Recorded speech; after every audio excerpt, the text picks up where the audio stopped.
Hi, Class 3 and Class 4. Welcome to your reading session. It's Friday. Woohoo! Nearly the weekend. So, we're going to finish off today by reading another 3 chapters of The Twits, and then we will finish The Twits next week, okay? So, I think we'll be about halfway through. So, today we're going to look at 3 chapters. Mrs. Twit has the shrinks, Mrs. Twit gets some stretching, and Mrs. Twit goes ballooning up. Okay, let's get started. So guys, we'll do the same as we've always done. You can pause me, read it yourself, or you can just sit back and enjoy me reading to you. Whatever you want to do is fine. Mrs. Twit has the shrinks. As soon as Mrs. Twit sat down, Mr. Twit pointed at her and shouted, "There you are! You're sitting in your old chair and you've shrunk so much your feet aren't even touching the ground." Mrs. Twit looked down at her feet, and by golly, the man was right. Her feet were not touching the ground. Mr. Twit, you see, had been just as clever with the chair as he'd been with the walking stick. Every night when he had gone downstairs and stuck a little bit extra on top of the stick, he had done the same to the 4 legs of Mrs. Twit's chair. "Just look at you sitting there in your same old chair," he cried, "and you've shrunk so much your feet are dangling in the air." Mrs. Twit went white with fear. "You've got the shrinks!" cried Mr. Twit, pointing his finger at her like a pistol. "You've got them badly. You've got the most terrible case of shrinks I've ever seen." Mrs. Twit became so frightened she began to dribble. But Mr. Twit, still remembering the worms in his spaghetti, didn't feel sorry for her at all. "I suppose you know what happens to you when you get the shrinks," he said. "What?" gasped Mrs. Twit. "What happens?" "Your head shrinks into your neck, and your neck shrinks into your body, and your body shrinks into your legs, and your legs shrink into your feet, and in the end there's nothing left except a pair of shoes and a bundle of old clothes." "I can't bear it!" cried Mrs. Twit. "It's a terrible disease," said Mr. Twit, "the worst in the world." "How long have I got?" cried Mrs. Twit. "How long before I finish up as a bundle of old clothes and a pair of shoes?" Mr. Twit put on a very solemn face. "At the rate you're going," he said, shaking his head sadly, "I'd say not much more than 10 or 11 days." "But isn't there anything we can do?" cried Mrs. Twit. "There's only one cure for the shrinks," said Mr. Twit. "Tell me!" she cried. "Oh, tell me quickly!" "We'll have to hurry," said Mr. Twit. "I'm ready. I'll hurry. I'll do anything you say," cried Mrs. Twit. "You won't last long if you don't," said Mr. Twit, giving her another grisly grin. "What is it I must do?" cried Mrs. Twit, clutching her cheeks. "You've got to be stretched," said Mr. Twit. Mrs. Twit gets a stretching. Mr. Twit led Mrs. Twit outdoors where he had everything ready for the great stretching. He had 100 balloons and lots of strings. He had a gas cylinder for filling the balloons. He had fixed an iron ring into the ground.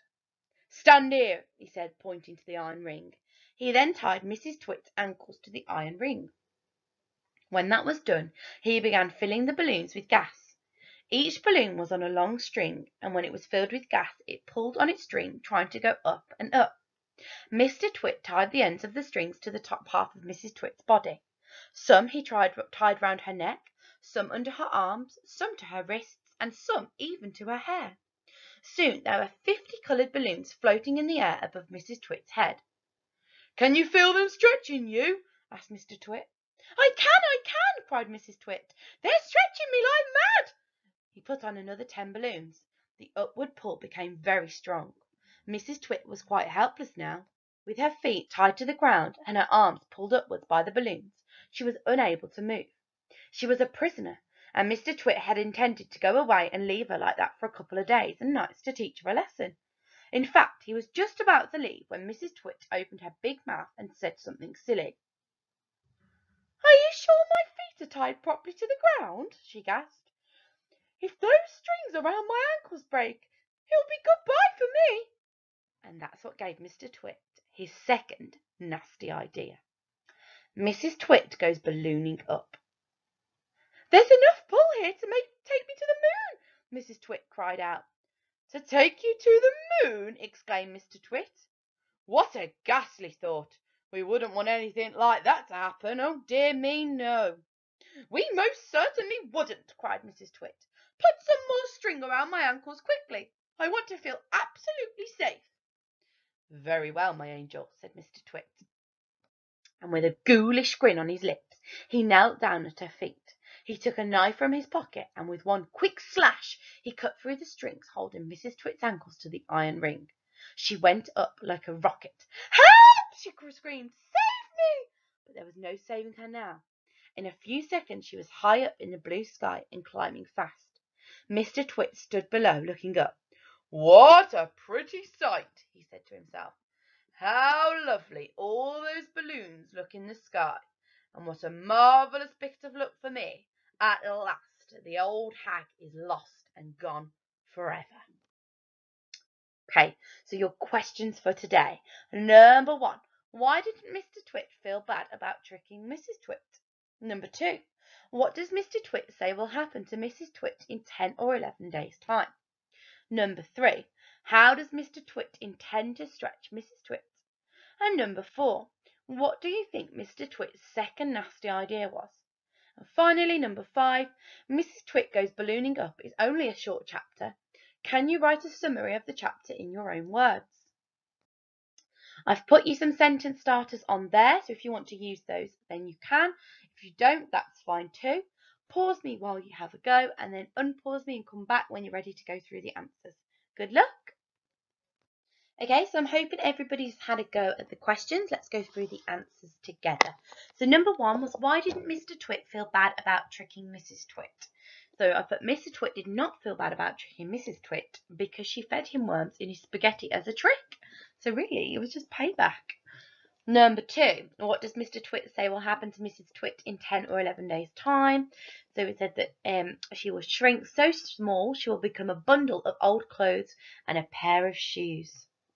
How does Mr. Twit intend to stretch Mrs. Twit? So he intends to do it by attaching a large amount of helium-filled balloons to her hands and tying her ankles to an iron ring on the ground. Number 4, what do you think Mr. Twit's second nasty idea was? So it was to cut the string on the iron ring so that Mrs. Twit would float away. And then my summary of the chapter was, in this chapter, Mrs. Twit panics that she is going to come loose and float to the moon. Mr. Twit cuts the rope in the hope that she will fly away and he will never have to see her again. Okay, they're just my answers. As long as you've answered it around about like that, and then that is perfect. You are a superstar. So, class 3 and 4, I believe you've got maths and writing now. But have a fabulous weekend, and I won't see you on Monday. I will speak to you on Monday when we continue our Mr. Twit's book. Woohoo! It's Friday quiz time. Okay, so year 3 and 4 angles quiz. We're going to do a quick fire quiz round of what we've learnt this week, and then you can move on to your writing. So, question 1. How many degrees are in a right angle? Is it A, 80, B, 100, C, 90, or D, 180? We go through the answers at the end, year 3. Sorry, I realised I normally do it with year 4. Number 2. What do you call an angle that is smaller than a right angle? Is it A, an obtuse angle, B, an acute angle, C, a regular angle, or D, a reflex angle? Number 3. Which is the largest angle? A, B, C, or D? Which is the correct symbol to complete the comparison? So is it greater than or less than? What type of angle is this? Is it an obtuse angle, an acute angle, a regular angle, or a right angle?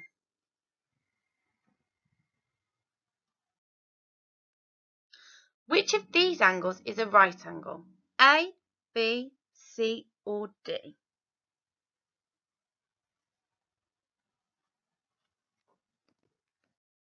Okay, let's go through the answers and see how we have done. So, question 1 was, how many degrees are in a right angle?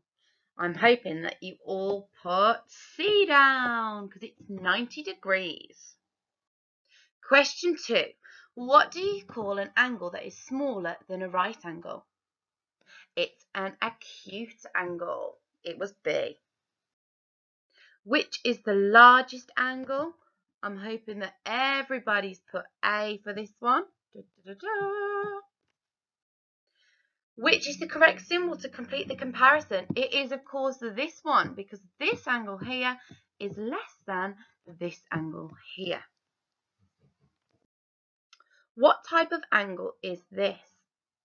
Of course, if we put this here for our right angle, it's bigger, so therefore it is an obtuse angle. And finally, which of these is a right angle? Try to trick you, but I'm sure I didn't manage to. It is, of course, C. Okay, guys, have a fabulous weekend. Miss Cunnington's going to move on to your writing now, and then you can enjoy your weekend, and we'll get back to it on Monday. Bye!